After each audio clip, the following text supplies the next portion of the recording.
The BraveSpace podcast is devoted to the meeting of body and spirit. In a culture of shared respect and love for the life force that moves through us, we move, feel, dance, breathe, touch, and sing in somatic ecstatic prayer.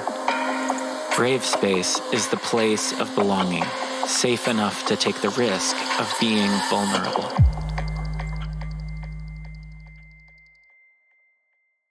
Hello and welcome to the BraveSpace podcast. I'm your host, Matthew Nelson. Today we'll be talking about breath, and I'm bringing in my dear friend, Vanessa Dietzel. Vanessa is on the board of the International Breathwork Foundation, and she has been doing breathwork for about 15 years. She's also a coach in business, helping people center in their work. She's got an incredible, gentle presence, and I think you'll feel that as soon as you hear her. She's not gentle because she hasn't gone to the extremes.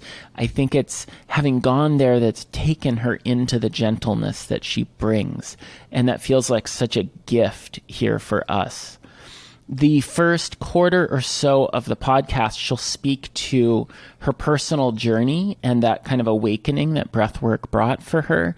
And then she'll take us on just a short little breathwork journey, just so you get a sense of her induction of what can happen in your body as you explore your breath with some guidance. And it always amazes me how much a bit of guidance can take me deeper into myself. So I really am excited to share that with you. And then we get into some of the science of breathwork and all these different styles and what they're good for. Different practices open up different ranges, give us different possibilities.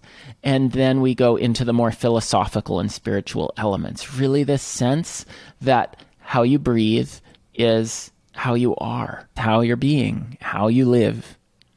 Vanessa, welcome. Thank you so much for coming to chat today about your work and your experience with breath. Yeah, thank you for inviting me, Matthew. It's a pleasure.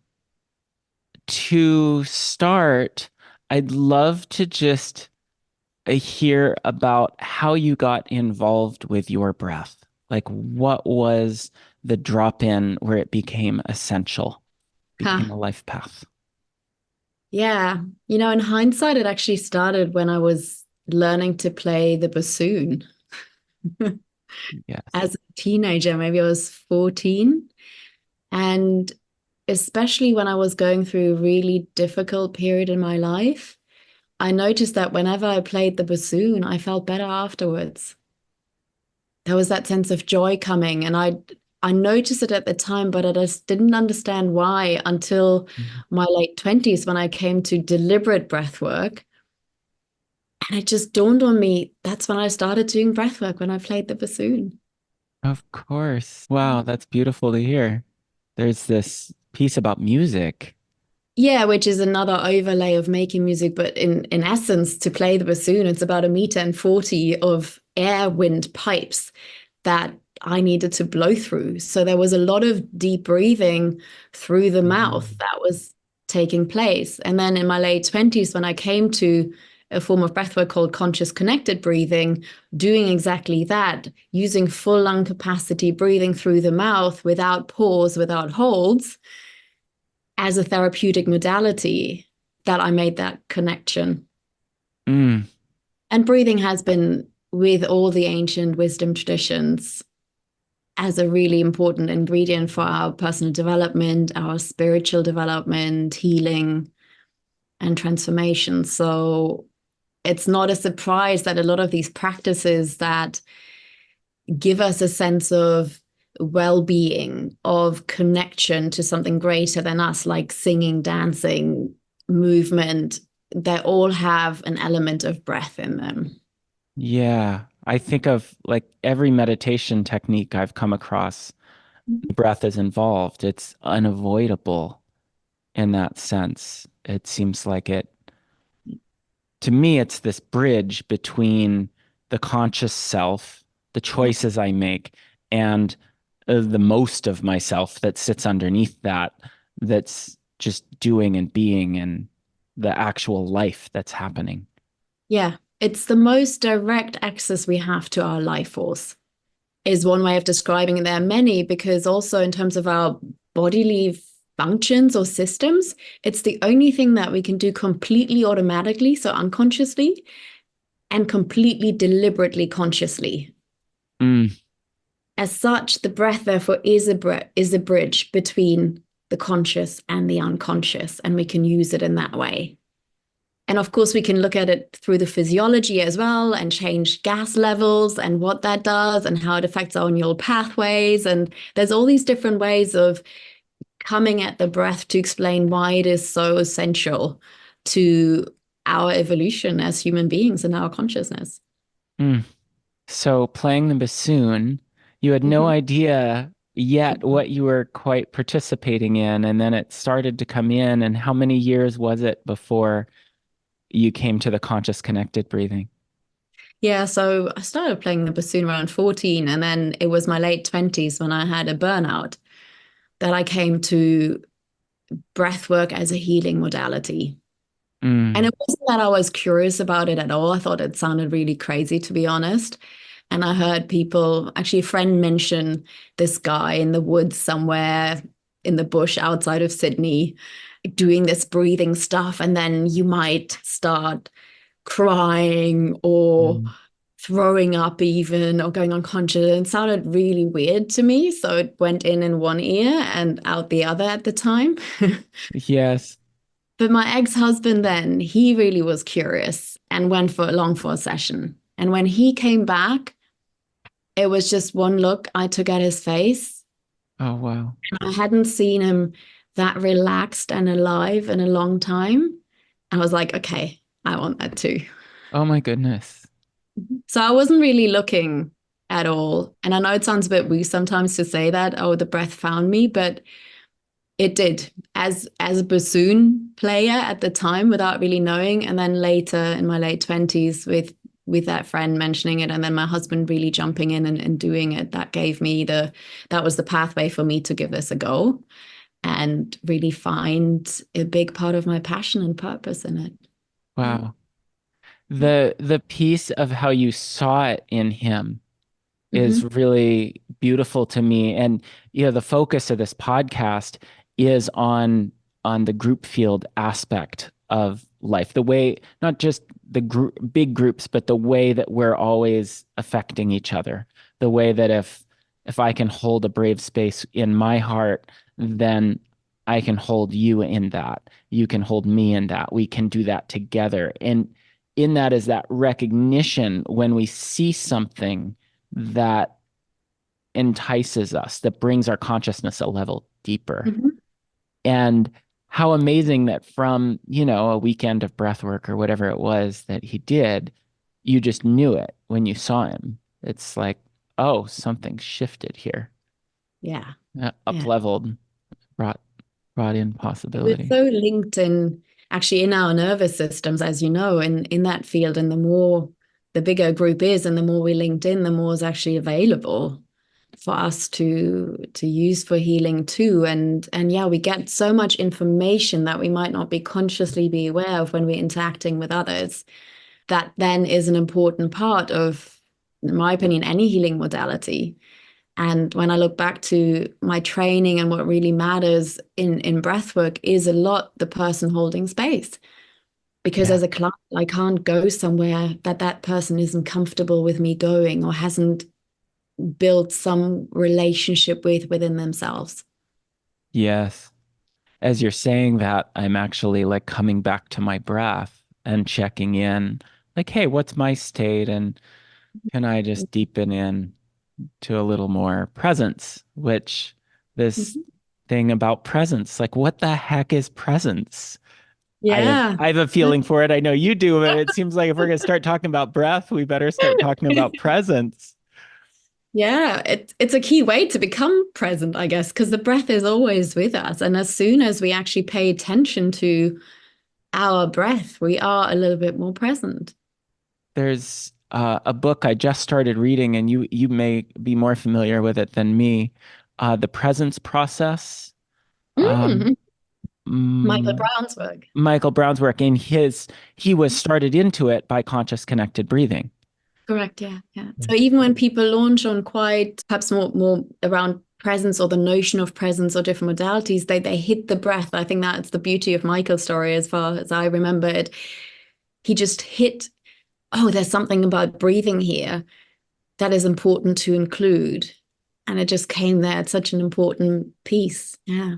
And we haven't really breathed now, and we could just do a little breath with everyone. Let's do that. I'll let Shall you we? lead that Yeah. up. Yeah. I like the double inhale. So it's to inhale to what feels like a comfortable lung fullness, and then hold it for a few seconds, and then top up with another little inhale, but without straining, especially not lifting up the Mm, shoulders because that doesn't do anything, but really just from within, kind of seeing, oh, is there a little bit more that my lungs can expand if I've given them some time to open up? And then after that second little inhale, to just do a beautiful exhale through the mouth with pursed lips. Because with that fullness of mm, inhale, we can get into a good exhale. And that's the relationship between the two that is really magical too. That sometimes to have a good exhale, we need a good inhale. And to have a good inhale, we need a good exhale. mm. So why don't we do a few of the double inhales? Let's Yeah. do. So take a breath in and then hold. And then just gently see what you can top up through the nose and then through the mouth and pursed lips, slowly exhaling.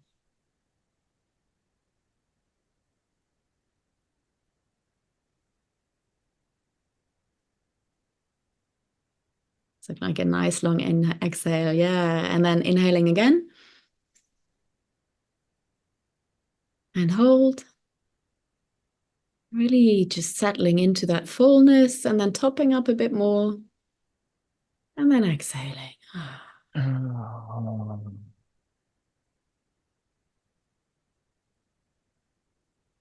Let's do a third. All good things come in threes. Inhale, hold a bit more. And exhaling. Ah, can make a sound as well. Ah. Yeah, and just take a moment to notice what the difference these few double inhales have made to your physical state, your emotional state, your mental state. It's a really great reset, I find, for me when I do this to just open up any tightness I might have around my chest or my breathing muscles. And often it sort of, I find my breath settles a bit more into my pelvis, a bit lower Mm, down, using the diaphragm more, so getting more grounded and yeah, activating more the lower parts of the lungs that have more nerve cells of the parasympathetic nervous system. So that just puts the brake on things a little bit. yeah. What I notice, there's a couple layers. One is the effect of the breath itself. And I know my body and I do enough practice on my own to feel like I have a sense of the effect of that part, the actual practice. And it's a deep, like, it's calming. I appreciate the being able to participate in a specific way, the specificity of it, the feeling the fullness, and then regulating the exhale, like all Mhm. delicious. And then there's a second layer that's so clear to me right now, which is your guidance of it. Like, and because I've had a couple sessions with you too, I'm aware of this effect you have on my field, just your beingness and being Mhm. able to trust into your leadership and the way you induct me and this word induction, like there's this Mhm. energetic Yeah. um creation and movement of energy that you bring so beautifully. And I'm going to bet it has a similar effect for everyone listening. As to me, I don't know. I know that it just Hope like so. my heart feels so I don't be full. really irritated by the sound of my voice. Right. That Remind them could of be, that someone could I happen. really had a Oh, shitty yeah. experience with. Who knows? Someone's going to be really triggered by it out there, right? And that's part of the beauty too. It is. Yeah. Yeah. Ah. And you're Yeah. making a really important point there around, yes, there is a science to breathing, and more of that is coming out again, because it's not for the first time, but it's coming more into the mainstream as well. And there's a lot that you can say about breathing and what a long exhale does in terms of being more calming, and mouth or nose breathing. So many variations in that we could pick apart, even just in this little practice of the double inhale. But then there is the art aspect of it, where there is an art to breathing.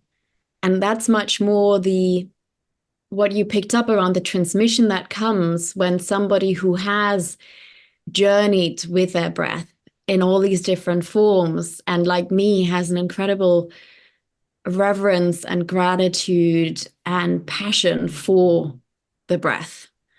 Yeah. That is what you're getting automatically in, Yes. and it's beautiful that word you picked, in induction, because yes, I am inviting you in to my experience with a breath and all the gratitude and the awe that I have for it. Hmm. Because it It saved my, yeah, it saved your life. yeah, yeah. Can you speak more to that? Yeah. Yeah, at that time when I came to well, actually, even when I played the bassoon in that sense, it was a Mhm. very difficult time for me when I started to remember instances from childhood of abuse that I hadn't remembered till then.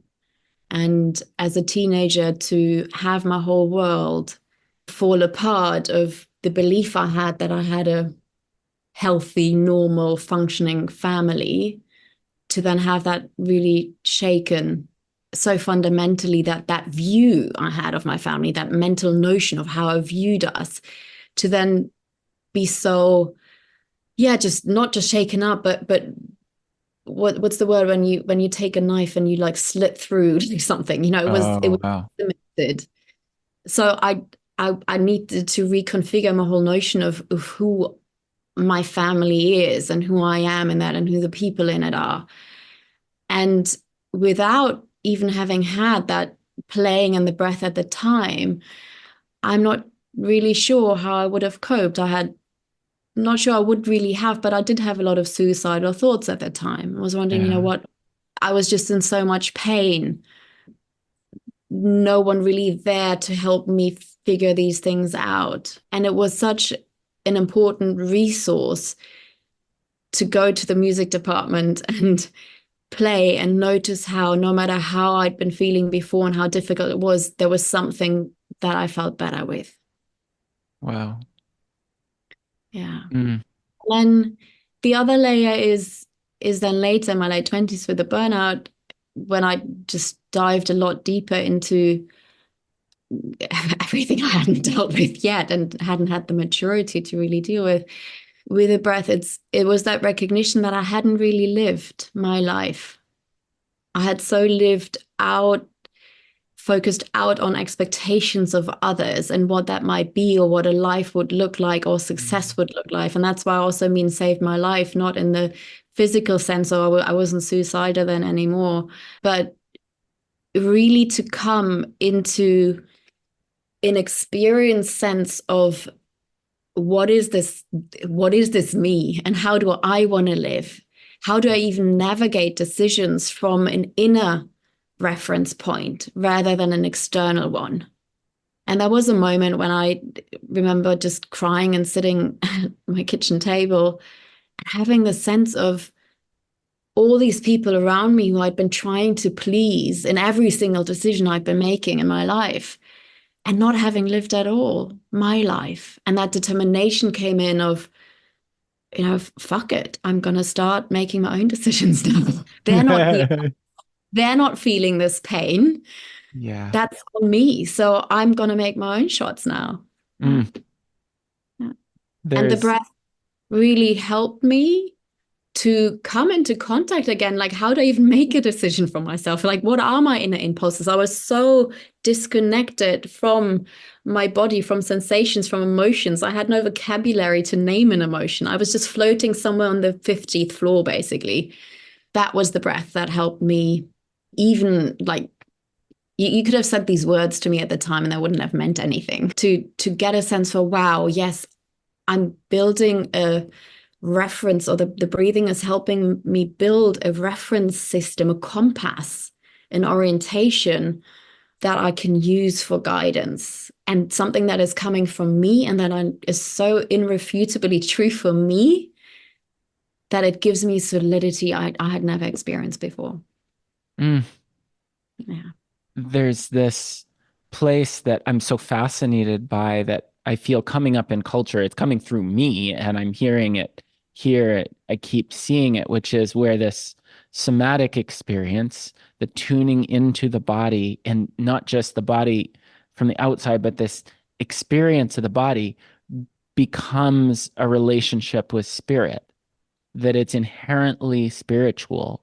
And then there's this question, what is spirit? What the heck does that mean? And this crossover of being afraid of being woo, or like, it's this magical place that there is source coming through this experience of the body, and that we can actually trust it and listen to it. And it doesn't mean taking everything literally. Not everything I feel is true, but like giving it the room to come up and then linger and be felt until there's some clarity, which sometimes takes a very long time. And so in your story, I'm hearing this map of, through the physical, through the experience of the physical, the life force becomes unavoidably present. It's just here. Yeah. It's like stoking an inner fire with the breath of that life force that can then burn through anything that's in the way, Mm. to not just experience these physical sensations, but also open up to a mental understanding of our existence as human beings and being in a body and having souls, at least in my reference frame. I know that's different for different people, and that Yeah. doesn't matter. I'll use my words for what I subsequently experienced and what feels very true to me. And that is a sense of that divine connection that naturally comes when that channel gets clear, of life force just flowing. And in that life force and experience of life and myself as part of that, without any separation, that to me is a very spiritual experience of my divinity. Yeah. Mhm. And so that guy in the woods who was doing breath work, Yeah. yeah, and people cry and people sometimes throw up and people, yeah. What are some of the most potent experiences you've had with breath, like that guy may stand to represent? Yeah, I mean, I've had so many sessions then. And the thing about breathing is also every session is different. So as soon as my mind would get caught onto thinking, oh, this is how it works, I'd have a Mm. very different experience. And that's also in some ways, the magic and the beauty to it, or why it's so powerful, because it means my mental defenses that are so good at avoiding feeling and bypassing Yes. don't stand a chance, Mm. because the breath will come in and teach me and show me where I might be getting stuck in a pattern. And of course, I can't always see that myself. And that's where it's important, no matter how experienced you are as a practitioner, to keep going and have other colleagues who can provide also that support to see, oh, okay, this is what I notice in the breath. So that as a little just a frame or preamble to that because you asked specifically about him, and I want to open it up just generally more about the breath and what Yeah. I picked there. There's something you've attuned me to that I want to bring in, which is breathing on my own terms. Mhm. That's something I've needed to learn and I'm very much in process about. And you just pulled it out so quickly, and like it has such a deep resonance for me, this breathing on my own terms. I wanted to bring that in, Mhm. if that Mhm. it does that have, where does that come from for you, or is that something you particularly like? You talk about this, how it's always changing, right? How it's always individual, and I'm curious the resonance that we've had around that. Yeah. And you're, So that came through just for you yeah. because of what you were taking into the session, what you were experiencing. And later it just dawned on me that there is a logical way to that. But of course, and I guess it comes with experience, intuition, whatever you want to call it, it was just so there for me in the moment, is this principle that how we breathe is how we live our life. Mm. So if we want to change how we live our life, we change how we breathe. If we want to reclaim our life, we reclaim our breath. So to live life on our own terms, we breathe on our own terms. Yeah. So I just made that, I just translated that, I just made that connection for what was coming up for your content. And I hope you don't mind me saying No, that. no, I really appreciate it. That's why I brought it in. Then, well, let's bring it to the breath and made that connection. How we breathe is how we live our life. Yeah. Yeah. So there's all these different practices that are out there right now. And there's Nestor's book, the breath book, there's all the psychedelic kind of breathing, there's somatic breath work, there's breath work ceremonies happening. It's all getting much more popular and coming into mainstream culture, which is awesome. New yoga. Yeah. Yeah. And in the midst of that, there's all these dualities that feel like they show up for me of like the inhale based ones versus the exhale based ones, and the breathing more versus breathing more subtly and breathing less. Like reading Nestor's book, he talks a lot about the power of like breathing less, not having these big breaths. And I don't really know that much about the connecting the inhale to the exhale, exhale to the inhale as that versus holding the breath. And I'm wondering if you can speak to kind of this whole library, and then also what's guiding all this, and what are we doing? And why does it work? So on that, in some ways, it just goes to the essence of what the breath is about, that there is that multitude and all these different parameters to play with. And I get how it can be incredibly confusing for people to go, well, so what do I need? What is right for me?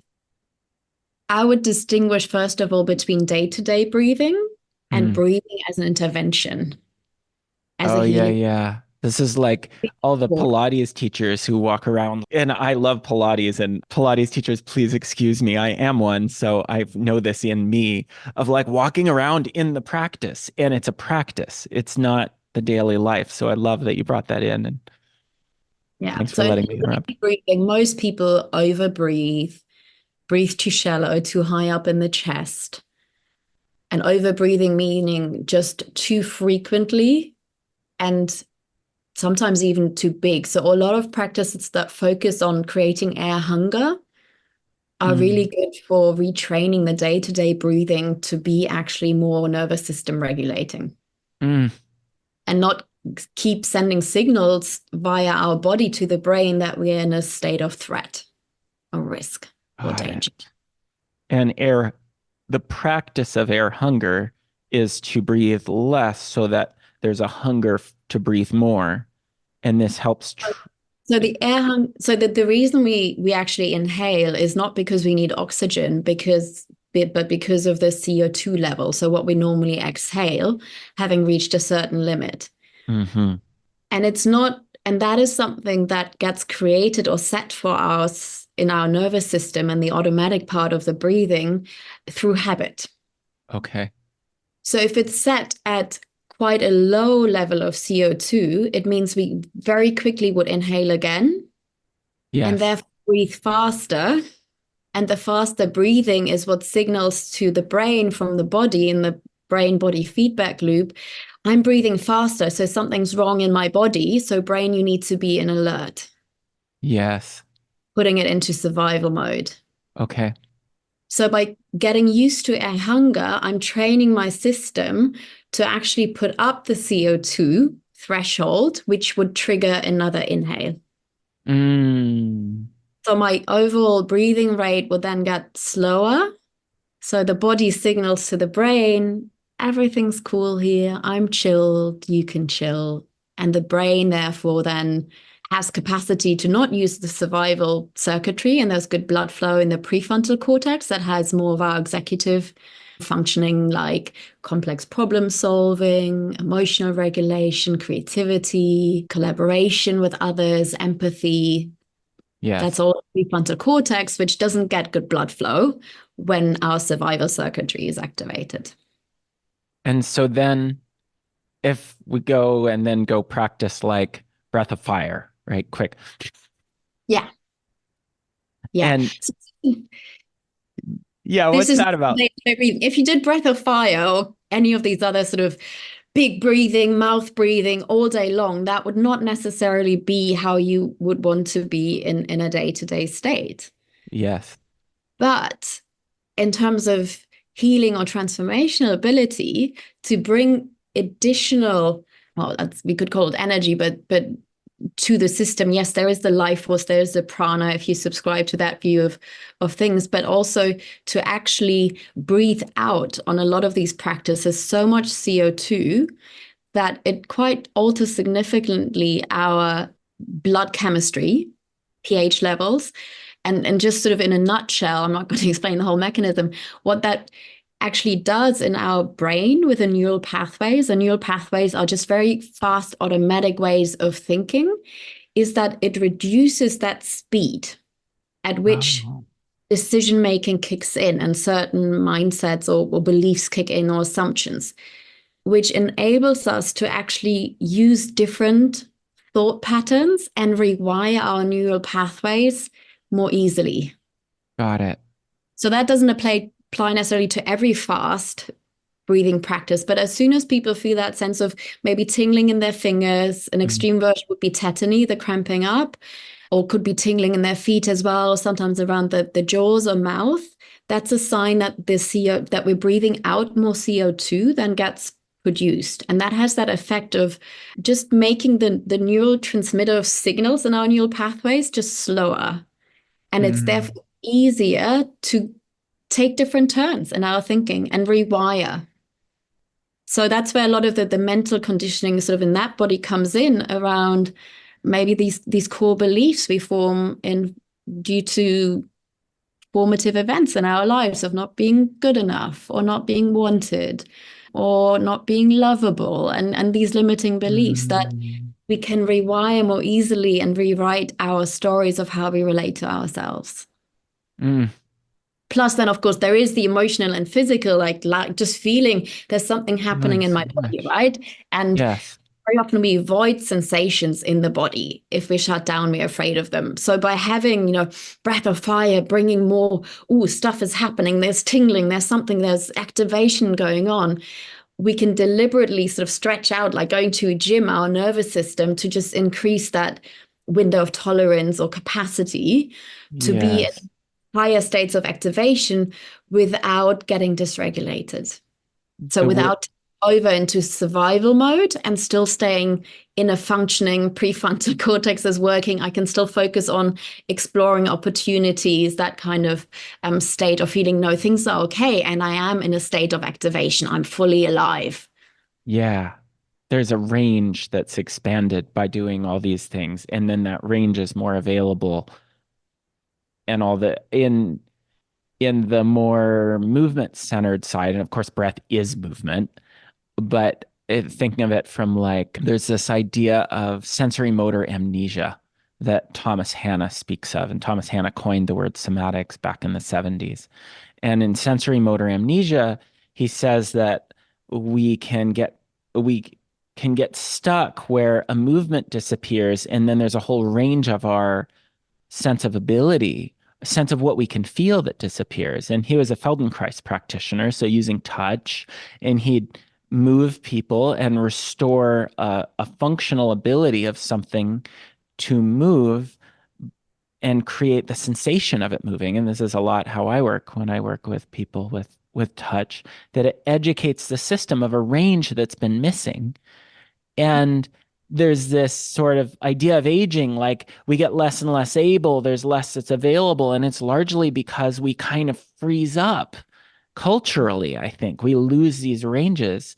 And through practices like this that bring range back so that we can feel more, and feeling is always it's charged with intensity of emotional energy and motion, Yeah.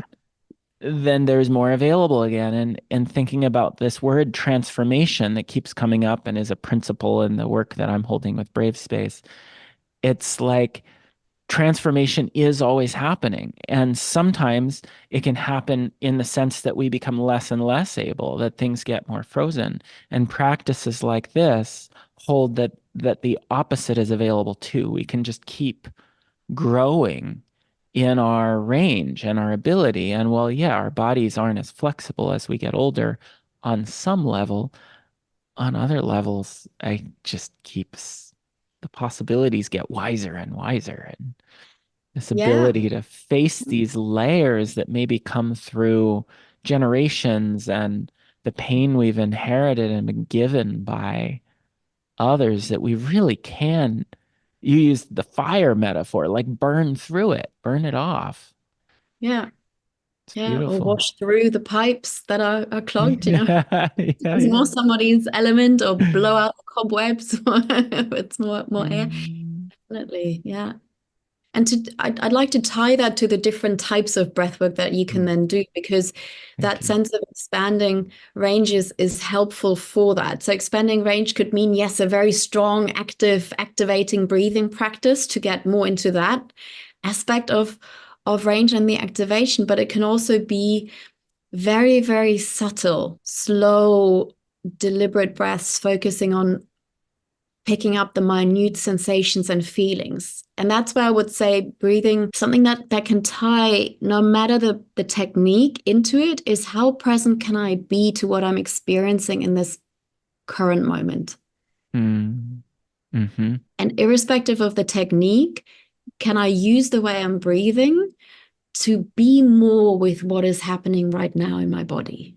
Mm, Because with some of these practices I've experienced, for example, I started in a very gung-ho form of breath work, very strong, big, focusing on big breath, full lung capacity, mouth breathing. And that was really important to just get through all this like concrete that had shut stuff down. yeah.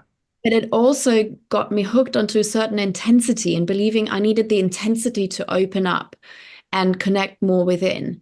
I confused strong emotions or emoting and catharsis for actually transforming.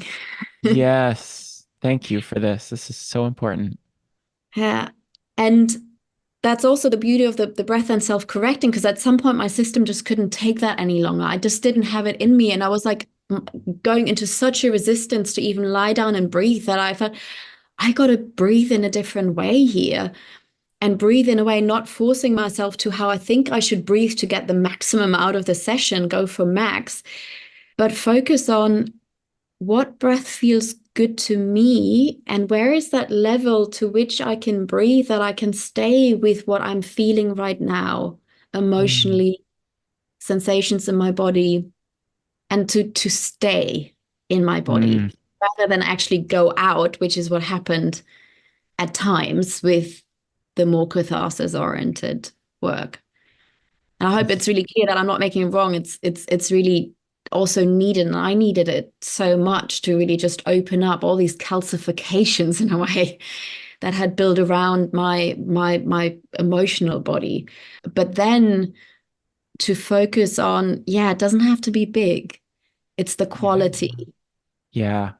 One of my teachers talks about the difference between intensity and intimacy. And I feel you Mhm. speaking to this way that the intensity can become the focus and be mistaken for intimacy. But the Yeah. intimacy actually tends to happen when there's lower intensity, whether it's intimacy with ourselves, intimacy with the divine, intimacy with each other, these Yeah. quieter moments of Mhm. presence, to come back to that word, Mhm. are Yeah. just, and intensity is delicious until it isn't, until that moment when it's just like too much. Or for people who have been with a lot of trauma, intensity can be just reactivating of the trauma. And then this subtlety is just necessary in order to drip it in little by little. Yeah. And that so depends on the person and the nervous system and also the relationship that has built up between a practitioner and a client and where you're going and where your understanding is of where you're going. And yeah, I don't want to say one is right or wrong. There actually needs to be sort of that sense of presence, and it needs to be connected, even if it's big and intense, needs to be there. It needs to be clear. So it's not what I described of I'm going out of my body in the emoting, but I can really stay in it and stay grounded Mm. and present to the experience I'm having. And that can look really big. I mean, I remember the first time I actually really was able to allow anger to flow through my body and experience it as anger and not just tears coming out sideways, but really know, wow, this fire, this heat, this is anger, and I just want to hit something. And the first time I actually hit something and I was supported to be also witnessed and seen in that. I mean, that took probably half a year of quite a lot of breath work to get me to that place. But then to be able to really so cleanly own that emotion and that range consciously of anger in me was so liberating. Mm. And it was big, and it was exactly what I was needed, and it was the most beautiful thing. Mm. I don't want to make the big expressions or catharsis wrong either. You know, there is definitely a place for it too. Right. The first thing that comes up for me in listening to you is gratitude. Like, thank you for meeting that anger. Thank you for feeling deeper into these parts. And then it's so fascinating to me that there's very clearly here this link to the collective, that by you working through that personally and facing the experience of anger in your body, then it advances, or even the word advances kind of bugs me, but it does something beautiful for the collective, that somehow that's what we're here for as humans, is to follow these threads, and that wisdom is somehow felt. Wisdom is felt. That's the key. It's not thought. Wisdom isn't thought, it's felt. So here we are as humans with the ability to now blow up the whole world in a nano. It could happen so fast, right? We're doing it in slow motion too. And with that, for me, comes anger, comes sadness, comes confusion. Like, there's so many emotions with it. And then there's also the, like, just take this next breath. Yeah. We're doing that together and find out what's given in it. I can't control, like, world war or not, but I can take this breath and feel what's here. And that's what's modeled for me in you meeting your anger however many years ago in this breath work. Like, somehow we're all like, we're nibbling on this thing together of the life force in the communal. Mm. Yeah, And and still ongoing. It's not done with, oh, that was it now. Mhm. And in some ways, that's the beauty of it too. These different, for me, these different expressions of being human.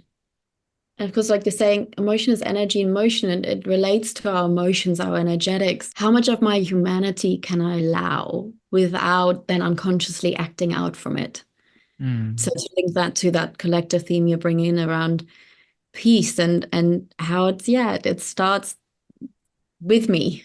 Who do I want to be? What do I want to bring into the world?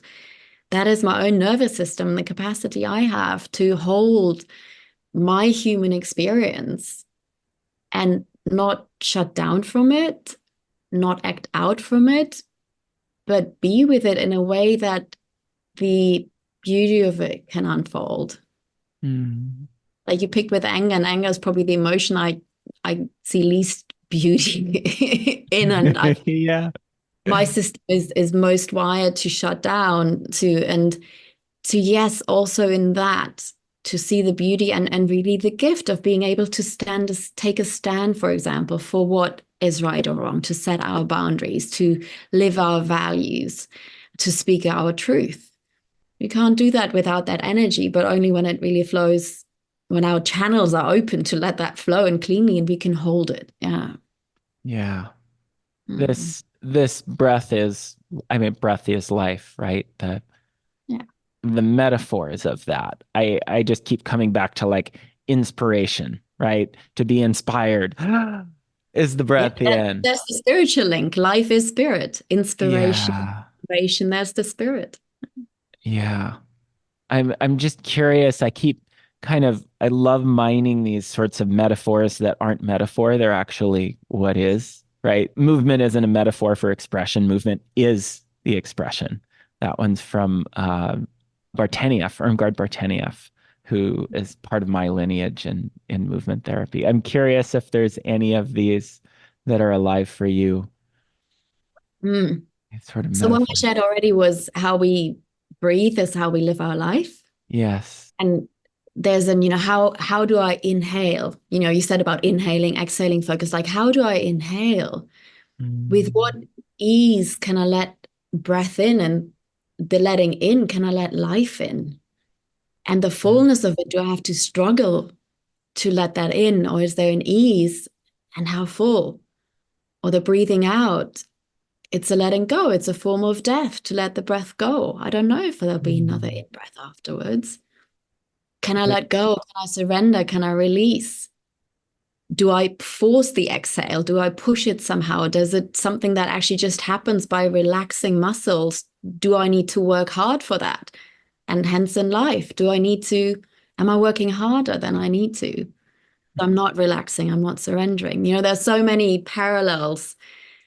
Saying no, I look at how somebody breathes, and I can make some pretty good guesses in terms of what is blocked in their lives and what they have a potential to open up in terms of then having more flow in their life. So that's one. The other one is where the breath goes, consciousness follows. Mm. Where the breath goes, consciousness follows. Yeah, so we can use that if, for example, there's a physical dis-ease or something in our bodies we're not quite connecting to bring the breath and the awareness and the attention to it. And with that breath, see what consciousness awareness opens up. Yeah. Same with emotions or areas where we're unclear. Where's the focus on? Where's the activation? When the mind is really busy and buzzing, to just, okay, can I just breathe with that? And the breath then takes us just to a different level of consciousness, meaning a different perspective, a different way of looking what was kind of there. We get deeper insights, new ways of relating to what's there coming in. There's this piece of holding multiple states of consciousness at the same time that comes in for me as you speak to that. Like that, let's say I have a pain in my foot. I can't literally, speaking in tensegrity, maybe we can literally expand the space there with through the movement of the breath, but it's certainly not by sending actual air into the foot. No. And I've heard that metaphor so many times. I've heard like cellular breathing and so on, and I'm like, this is a metaphor. We're not literally bringing air into our cells by taking a particular breath. Being as literal as I sometimes am, of like, wait, what's really happening here? It's like holding the awareness of my foot, the pain in my foot, and the awareness of the experience of my breath at the same time, being able to track that, not up here, but actually feel into the experience, Yeah, deliver so that. that is something you could do in a practical way to experience and play with that. Because yes, of course, you're not breathing more into the foot. And I know these metaphors sometimes can really rile some people up. But when there is pain, for example, something I find really powerful is to just imagine that with an inhale, there is more space around the pain. Mm, And then with the exhale, to drop into just feeling the pain more, not to try and breathe something out, not to change anything, but just the sense of making closer contact with it. And just breathing in that way, then. So inhaling more space around it and exhaling, drop more into it, and do that for, I don't know, maybe 5 minutes and see what has changed. yeah, beautiful. There's so many parallels to Yeah. so many forms of meditation, so many, psychedelic work, movement work for sure. It's amazing how this field, the lessons are about presence so much of the time. And the words that I utter around that can be completely meaningless. It's like all of these different paths are ways to actually experiencing that. Yeah. And we talked about the breath being the bridge between the conscious and unconscious. Likewise, the bridge between our physical body and our emotional body, our mental body, our astral spirit body, to connect all these and become actually aware of the Mm. connection between them. Mm. So I give an example. I kept getting this earache and an infection and tried different ear drops, drying my ears differently after swimming in the ocean, all sorts of things. And I was like, I'm gonna focus my breath session now on this earache. I want to know what it's about. And just through that, like you were saying, the attention on the ache and then breathing in the conscious connected breathing pattern, after a while, I just got, it was very clear what came up in my awareness was the pain I had felt of not being heard by my father, who kept walking around with earphones on like a Walkman when he was at home and not being a lot at home. And it was the pain of that in my ears because I was in a training also led by men who were hearing me. And that was my first experience of really, truly, deeply being heard by a man. Wow. In combination that had like there was something there around being heard and hearing in my ears, and through the breath I could not only connect those linkages, but that also cleared the recurrent affection and all that. So it was by feeling the grief of not having Yes. been heard, that was the healing at the physical, emotional, mental level. Wow, beautiful. So clear. Yeah. I feel like we've covered such beautiful territory, and I don't want to confuse people or go, like I feel like we've really hit on a lot of beauty, and I am inspired to kind of just hold that container. But I'm wondering if there's anything left that you feel like you want people to know from your experience with breath, and anything that feels unfinished here. Yeah, to pick up that thread around how to navigate this world of breathwork and how to know where to go and all this might be useful. And that is follow your instincts. And if perhaps like me, you're not clear about what your instincts are telling you, try something that you feel most drawn to, and then to keep an open mind. If it's not the right thing or the right practitioner, Mm. don't give up, try something different. Mm. A really good starting point is actually the International Breathwork Foundation because it's an umbrella organization for different types of breathwork. We offer online breathes to members so you can experience different modalities. You can search on the member directory the different modalities and practitioners. We're just in the process of really vamping that up so it becomes easier to navigate. And there's the annual Breathwork Conference that is a gathering point for that community where there's so many workshops of different modalities to try out different things. So I would always encourage the exploration and going with something that feels good because we do things that typically feel good. And if it's giving you the results you want, great, keep doing it. And not, then it's perhaps time to change it up because you might be getting stuck in a particular pattern. Yeah. There's something that comes up for me to share. I feel like this is needed for someone out there, and it may be me, which is the tendency I'll speak from the I, when I become aware of something that I'm doing wrong or could do better. Like there's this whole range that opens, like, oh, I'm not that yet. And there's like a self-consciousness and a criticism that can come in. And then there's getting underneath that, the sense of like, no, what I'm doing isn't wrong. And I realize I've heard many yoga teachers at times speak to this. They'll say like, if you're doing this, you're breathing wrong, or like most people breathe wrong. And I'll have clients come into me all the time, and when I'm helping them with their body and especially breath, they'll say, "Oh, I'm breathing wrong. I've been doing this." And there's this guilt and shame that comes in. And it's like, well, you're still here. It must be working. Like what you're doing is working. If you're alive, you're breathing, right? And I love how you really open space for this of like what's working is working. Like to love into it and open this stuff gently rather than it should be this, it should be this. Yeah. And if you have any words on how to help anyone who's listening who's like, I'm breathing wrong, or like, how do you Yeah. help people through that? Hmm. It's a really important question because there are two things that come to mind. One is that in any transformational journey or healing modality, our story will manifest itself. So if we have a story of doing things wrong or being wrong, that will be very noticeable and I'm doing this wrong. If we have a story of nothing works or helps me, we will keep going from healing modality to healing modality, whatever, and nothing is going to work. So our story is going to show up.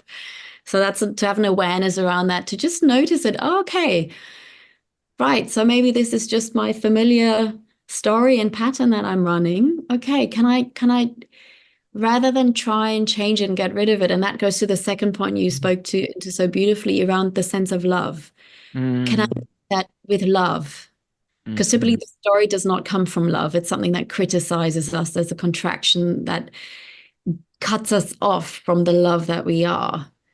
So, okay, if that story comes up, can I have some compassion for myself of how I've been believing that story or how it's been holding me back and meet it with that love and bring a softness to yeah, via the breath. That still is the most powerful way for me when I'm finding I'm in my self-hate or harshness or criticism.